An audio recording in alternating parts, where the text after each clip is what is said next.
Bharatiya Janata party का संकल्प पत्र 76 पन्नों का है। घोषणा पत्र समिति को करीब 15 लाख सुझाव मिले हैं। इसमें नमो ऐप से 4 लाख और वीडियो से 10 लाख सुझाव मिले हैं। संकल्प पत्र को 24 समूहों में बांटा है। 10 सोशल ग्रुप में गरीब, युवा, मध्यम वर्ग, मछुआरे, वंचित वर्ग, सीनियर सिटीजन, पिछड़े एवं कमजोर वर्ग शामिल हैं। वहीं गवर्नेंस को 14 सेक्टर्स में बांटा गया है। आदरणीय प्रधानमंत्री श्री नरेंद्र मोदी जी के नेतृत्व में पेश किए जाने वाला संकल्प पत्र विकसित भारत की ओर लंबी छलांग लगाने वाला है। आज देश की जनता को विश्वास है कि यदि मोदी की गारंटी है तो यह पूरा होकर रहेगी।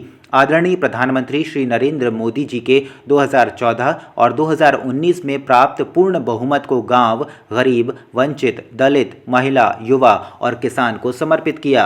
कोई दूसरा सवाल नहीं। इस संकल्प पत्र के अलावा अभी दोपहर बाद जो भी आप पूछोगे हम कर लेंगे। जनता पार्टी ने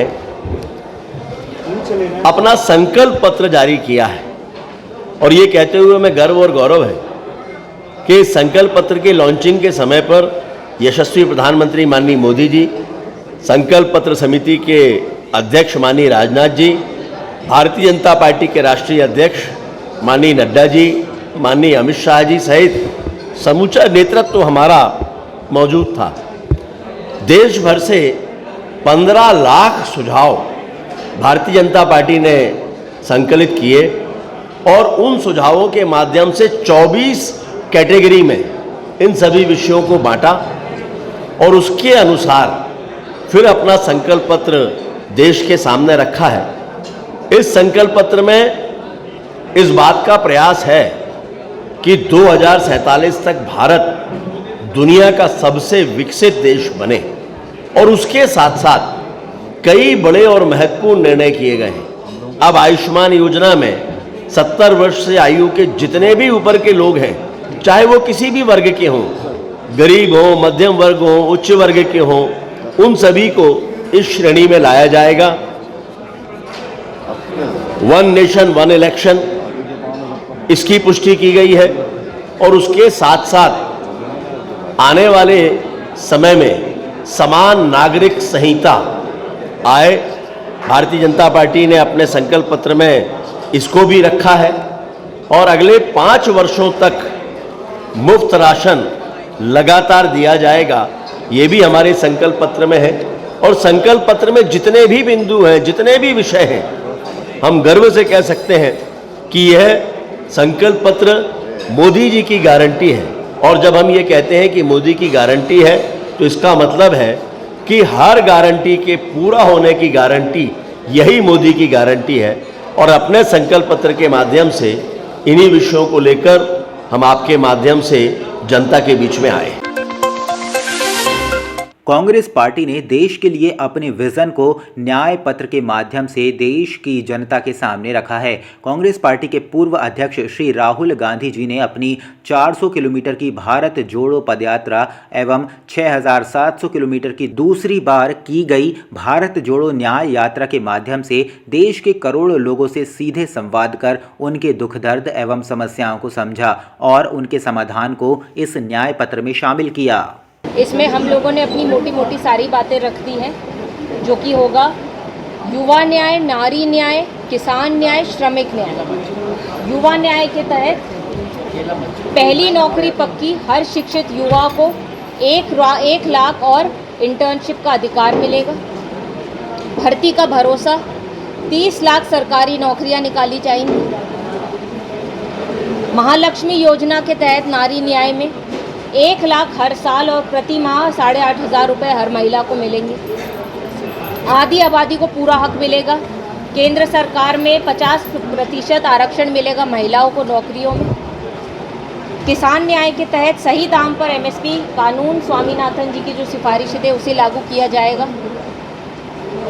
श्रमिक न्याय में श्रम का सम्मान, कम से कम 400 रुपये मेहनताना मिलेगा हमारे श्रमिक भाइयों को। हिस्सेदारी न्याय में जिसकी जितनी जनसंख्या उतनी उसकी हिस्सेदारी, जातिगत जनगणना कराई जाएगी। आरक्षण का हद संवैधानिक संसाधनों द्वारा 50% की सीमा हटाकर SC, ST, OBC को आरक्षण का पूरा हक दिया जाएगा। ये हमारे 5 स्तंभ हैं, ये हमारी आप गारंटियाँ यहाँ पे देख सकते हैं। 1 लाख वेतन, 1 लाख हर साल गरीब परिवार की महिलाओं को, कर्ज माफ़ी, 400 प्रतिदिन, गिनती करो। जबलपुर की माढ़ोताल पुलिस ने लोकसभा चुनाव को देखते हुए अवैध नशे का व्यापार करने वालों पर लगातार कार्रवाई कर रही है। थाना प्रभारी विपिन ताम्रकार को मुखबिर से सूचना मिली कि भोला नगर में एक युवक अवैध रूप से अधिक मात्रा में शराब रखे खड़ा है। पुलिस ने मुखबिर की सूचना पर पहुंची तो वहां पर एक युवक खड़ा था। पुलिस को देखते ही वो भागने लगा। पुलिस ने युवक को घेराबंदी कर पकड़ लिया। पुलिस ने जब आरोपी से पूछताछ की तो उसने अपना नाम दीपक चौधरी, उम्र 18 वर्ष, निवासी भोला नगर, माढ़ोताल बताया। चुनाव को देखते हुए पुलिस अधीक्षक महोदय के द्वारा अवैध रूप से शराब बेचने वालों के विरुद्ध विशेष रूप से कार्रवाई करने हेतु निर्देशित किया गया था। इसी प्रक्रम में कल मुखबिर के द्वारा थाना माढ़ोताल के प्रधान आरक्षक महेंद्र को सूचना प्राप्त हुई कि भोला नगर में एक व्यक्ति के द्वारा एक बड़ी मात्रा में अवैध शराब रखी गई है। लिहाजा मुखबिर सूचना की तस्दीक करते हुए मौके पर आरोपी दीपक चौधरी से लगभग 300 पाव देसी मदिरा शराब जब्त की गई है। इसके विरुद्ध 34(2) आबकारी एक्ट के तहत प्रकरण कायम किया जाकर इसको न्यायिक अभिरक्षा में जेल भेजा गया।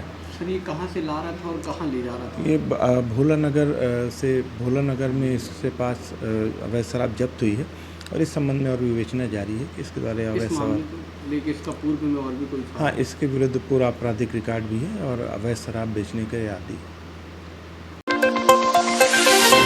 देश में लोकसभा चुनाव के प्रथम चरण में 102 सीटों पर मतदान 19 अप्रैल को होना है। लोकसभा चुनाव को संपन्न कराने के लिए देश भर में कार्यरत शासकीय कर्मचारियों को लगाया जाता है। चुनाव की घोषणा होने से मतगणना तक ये शासकीय सेवक चुनाव आयोग के अंडर में कार्य करते हैं। चुनाव के वक्त समस्त शासकीय सेवकों को छुट्टियां निरस्त कर दी जाती हैं। शासकीय सेवकों को अगर चुनाव में छुट्टियां भी लेनी होती हैं तो उन्हें विशेष परिस्थितियों पर ही छुट्टियां दी जाती हैं या फिर उन्हें चुनाव ड्यूटी से मुक्त रखा जाता है। लेकिन उच्च ऐसे भी कर्मचारी होते हैं जो बीमारी का बहाना बनाकर चुनाव ड्यूटी से बचने का कार्य करते हैं। जबलपुर में जिला चिकित्सा अधिकारी को पोर्टल पर ऐसी रिपोर्ट मिली जिसमें एक 56 साल की महिला को कोविड पॉजिटिव होना बताया गया है। डायरेक्टर के पास कि सर एक पोर्टल पे रिपोर्ट मिली है कोविड की, एक महिला की, 56 साल की महिला है और उनके कोविड टेस्ट एक प्राइवेट लैब में कराया है जो पॉजिटिव रिपोर्ट डली हुई है। लेकिन जिस विधि से ये टेस्ट लिखा हुआ है वो विधि ICMR की गाइडलाइन से मान्य नहीं है। इसके लिए RT-PCR टेस्ट कराना ज़रूरी रहता है। तो जिस भी लैब में ये परीक्षण हुआ है वहाँ से उनका सैंपल या तो विक्टोरिया अस्पताल भेजना था जो बचा हुआ सैंपल है, या सीधे वो मेडिकल कॉलेज की माइक्रोबायोलॉजी लैब भी भेज सकते हैं।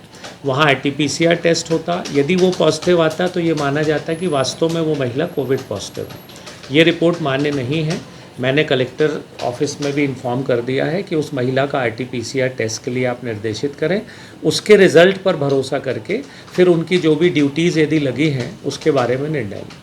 अभी पैथोलॉजी में कुछ कार्रवाई वगैरह करेंगे? अभी जब तक ICMR की या मेडिकल कॉलेज लैब की रिपोर्ट नहीं आती, यदि वो नेगेटिव आएगी उसके बाद एक नोटिस जारी होगा लैब को। और क्योंकि लैब को वो सैंपल विक्टोरिया अस्पताल भेजना था, जैसा लैब से चर्चा की गई तो उन्होंने बताया कि 6 तारीख को टेस्ट हुआ है, यानी 6-7 दिन ऑलरेडी हो चुके हैं। तो इस बीच वो सैंपल चला जाना था, उसका टेस्ट हो जाता, कन्फर्मेशन हो जाता, इस हिसाब से उस महिला की ड्यूटी लगानी या नहीं लगानी है ये निर्णय हो जाता। अभी कोविड के ऐसे संक्रमण तो नहीं है सर? बिल्कुल नहीं है, कोविड के कोई केस नहीं आ रहे हैं। ये अचानक में टेस्ट करा लेते हैं लोग और कैसे पॉजिटिव आ जाते हैं ये कहा नहीं जा सकता।